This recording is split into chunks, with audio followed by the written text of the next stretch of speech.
मुलांनो, आपल्या चुकांबद्दल माफी कशी मागाल?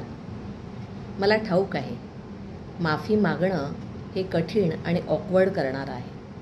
त्याची सुरुवात करणंसुद्धा सोपं नाही.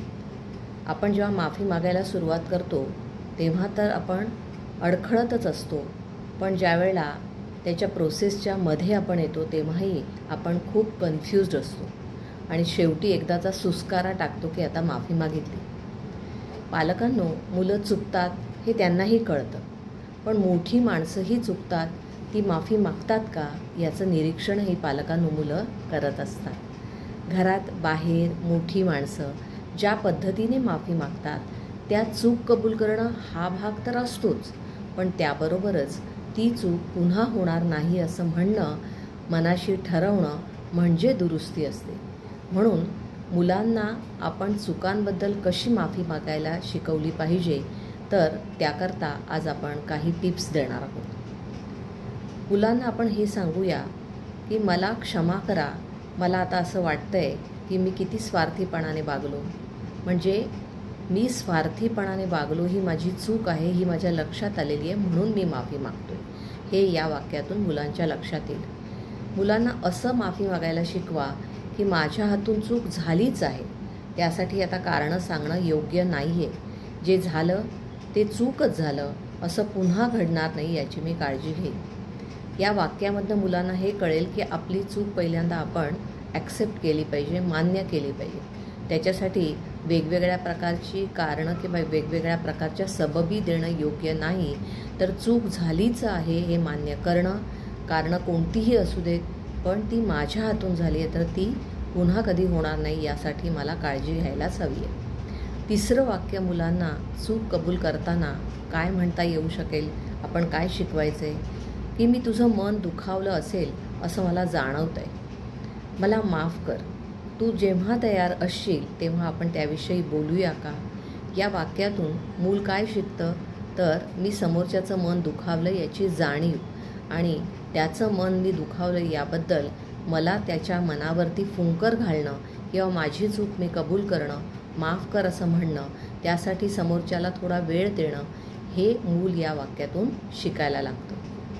चौथं वाक्य आपण मुलांना असं सांगू शकतो की मी माझा सगळा राग तुझ्यावर काढला, मला क्षमा कर. यातूनही मूल काय शिकतं की आपण आपल्याला ज्या इतर गोष्टींचा राग येतो तो राग आपण दुसऱ्यावर काढतो आणि आपल्या हातून चुका होतात, तेव्हा अशा प्रकारे वड्याचं तेल वांग्यावर काढणंसुद्धा योग्य नाही. एक वाक्य आणखी मुलांना असं सांगू शकता की जे चुकीचं घडलं त्यात माझ्या गोष्टींची जबाबदारी मी घेतो. यातून मुलाला हे कळतं की आपल्या हातून जर चूक झाली तर त्या चुकीची जबाबदारी आपण घ्यायला हवी आहे, कारण ती आपल्या हातून झालेली आहे, त्याचं खापर दुसऱ्यावर फोडायचं नाही आहे आणि मग क्षमा मागायची. पुढे जाऊन आपण मुलांना असंही शिकवू शकतो की मी असा रिॲक्ट झालो याबद्दल मला माफ कर. आपल्याला समोरच्याची गोष्ट पटली नाही, विचार पटले नाही, वागणं पटलं नाही, आपल्या मनासारखं घडलं नाही, तर त्यावेळेला आपल्याला कशा प्रकारचा प्रतिसाद दिला पाहिजे हे मुलांना या वाक्यातून कळतं की एवढं रिॲक्ट होण्याची गरज नव्हती, आपण उगाचच इतका तावातावाने आपण व्यक्त झालो याची गरजच नव्हती, तेव्हा आपण माफी मागितली पाहिजे. तुला वाईट वाटायला मी कारणीभूत ठरलो आणि ते चूकच होतं. एखाद्याच्या वाईट वाटण्याला आपण कारणीभूत ठरणं किंवा एखाद्याला दुःख देण्याला आपण कारणीभूत ठरणं ही सुद्धा चूक आहे, हे सुद्धा या वाक्यातून आपण मुलांना शिकवू शकतो. आणखी एक मुलांना आपण असं शिकवूया की मी तुला वेगळ्या पद्धतीने सांगायला हवं होतं, मला एखादी गोष्ट मान्य नाही, मला एखादा विचार पटत नाही, तुझं मत मनाला मानत नाही, तर मी ते तुला वेगळ्या पद्धतीने सांगू शकलो असतो. ज्या पद्धतीने मी खूप जास्त प्रमाणामध्ये तुझ्यावरती धावून गेलो, आवाज चढवला, माझ्या आवाजाचा टोन वाढला, माझे फेशियल एक्सप्रेशन्स बदलले, ते योग्य नाही. I am very sorry. पालकांनो, मुलं काय पाहतात की आपल्या अवतीभोवतीची मोठी माणसं कोणत्या पद्धतीने आपल्या हातून घडलेल्या चुकांची कबुली देतात, त्याच्यात दुरुस्ती करतात आणि माफी मागतात, तेव्हा हा वस्तुपाठ पालकांनो तुम्ही स्वतः जर मुलांना घालून दिलात तर मग मुलांना आपल्या चुकांबद्दल माफी मागावी की नाही आणि मागावी तर कशी मागावी हे सगळं काही शिकायला मिळतं.